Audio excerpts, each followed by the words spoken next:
Evan, you were dubbed one of the best people when it came to counterterrorism information. You've been all over the news media as that go-to person. You have your own Wikipedia page, which is pretty exciting. I think if you can get that on your own.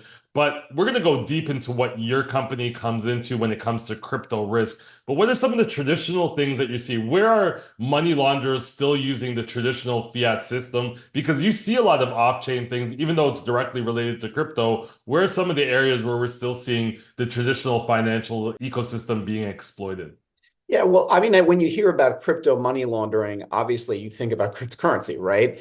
And the natural assumption is that this is all taking place in the crypto world. But you don't have to think about money laundering too in depth to realize there has to be a cash out point somewhere, right? There has to be money exiting the market somewhere, right? And there is, and even with crypto money laundering, it means that traditional financial institutions are still involved, right? And when you're looking at the conversations that are taking place among the actors that are doing this online, what's remarkable is that number one, this activity seems to be like geolocated in particular hotspots. But in those particular hotspots, there are banks that are appearing again and again in terms of these conversations, right? And maybe it's a surprise, maybe it's not. It turns out that Russian financial institutions come up the most frequently, right? But they're not alone, right? There are also major Chinese financial institutions that are coming up frequently in terms of conversations that are taking place among crypto money launderers. They actually show video inside the banks, showing them like withdrawing like pallets full of cash, which is remarkable because like in a place like China, nobody deals in cash anymore, right? So the fact that nobody at the bank would notice it's suspicious that someone's pulling out a pallet full of cash, obviously there's something wrong going on there, right? And there are even a few Western banks that come up.